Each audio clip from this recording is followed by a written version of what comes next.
말씀을 읽어가면서 그런 생각이 들었습니다.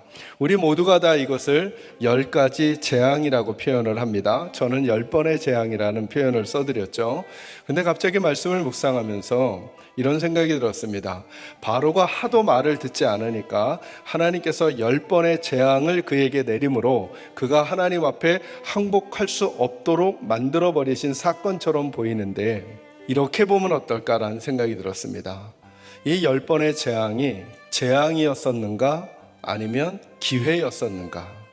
저와 여러분의 인생 여정을 살아가면서도 아마 재앙처럼 느껴지는 사건들과 상황들, 그런 관계들, 그런 문제들이 아마 있었을 것입니다. 그리고 우리들은 그런 문제들을 대할 때 어떤 태도가 우리 마음속에 제일 많으냐 하면, 내가 운이 나빠서 이런 일이 왔네, 재수가 없이 이런 일들이 나한테 오네, 오지 말아야 할 것들이 왔네 라고 하는 생각이 많이 들 텐데, 한번 믿음의 시각을 한번 바꿔보는 거예요. 그게 과연 나에게 찾아온 재앙이었는가 아니면 나에게 찾아온 기회였는가? 저는 바로의 입장에서 이 본문을 읽어보면 하나님이 그에게 10번의 기회를 주고 계셨던 거죠. 처음에는 나일강이 피로 변하는 그 사건을 통해서 하나님께서 바로에게 기회를 주고 계셨던 것입니다. 아니죠. 피로 재앙을 주시기 전에 이미 바로에게 모세와 아론을 보내서 말로 설명해 주셨어요. 내 백성을 보내주라고. 그것은 어찌 보면 재앙을 예고하는 장면이 아니라 바로에게 기회를 주셨던 거죠. 그런데 그 말을 듣지 않자 하나님께서 피로 재앙을 내려주십니다. 근데 재앙이라고 하지만 첫 번째 기회가 또다시 찾아온 거죠. 그 다음엔 개구리 재앙을, 그 다음엔 이가 그 동네에 만연하는 재앙을, 그 다음엔 파리가 만연하는 재앙을 한 번 주시는 것은 점점점 바로를 힘들게 하고 고통스럽게 하는 것이 아니라 그에게 자꾸 기회를 주고 계셨다라고 하는 거예요. 그리 보니까 이 10번의 재앙은 재앙인가 기회인가 라고 할 때 저는 기회라고 보게 된 거예요. 아, 이건 기회구나. 하나님이 거듭 우리는 주지 않을, 한 번 더 주지 않을, 3번은 주지 않을, 9번은 주지 않을 기회를 하나님이 10번에 걸쳐 기회를 주시는구나. 하나님께로 돌아올 수 있는 첫 번째 기회는 돌이킬 기회를 주고 있는 거예요.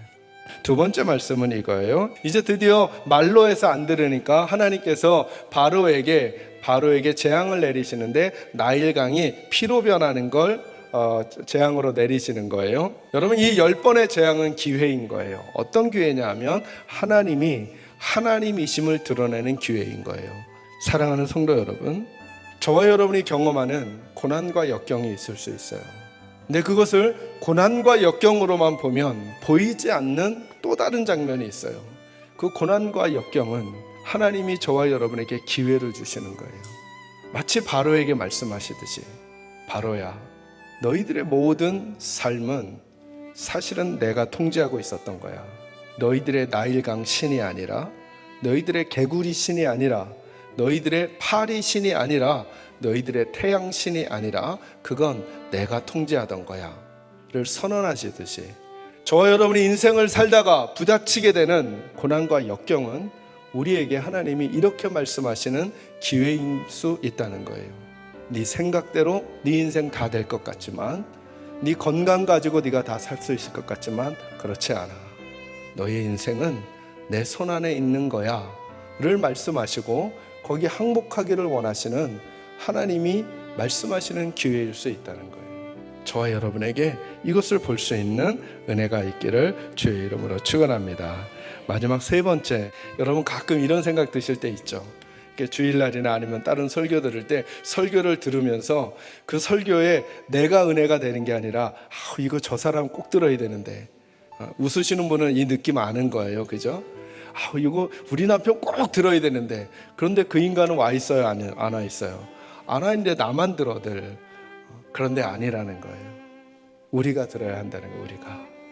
이 10번의 재앙은 바로를 변화시키는 과정이 아니에요. 왜냐하면 10번의 재앙이 나고 난 다음에 바로가 하나님의 백성들을 보내고 가만히 있어요? 아니면 다시 추격해 와요?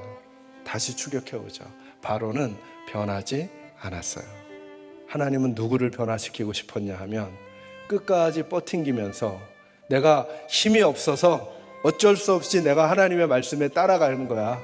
힘이 없어서 하는 마음으로 바로에게 투덜거리며 갔었을 모세를 10번의 재앙 사건들을 통해, 그리고 그 다음에 기적들을 통해 하나님은 모세를 빚어가고 계셨던 것이고 이스라엘을 빚기를 원하셨던 거죠. 요즘 어떤 일을 당하고 계셔요? 그 일은 재수가 없거나 하나님이 나를 버리시거나 하나님이 나를 사랑하시지 않는 것이 아니라 다시 내게 기회를 주시는 하나님의 놀라우신 사랑의 은혜임을 기억하시면서 조금씩 더 하나님께로 가까이 가시는 우리 식구들 모두가 되기를 주의 이름으로 축원합니다.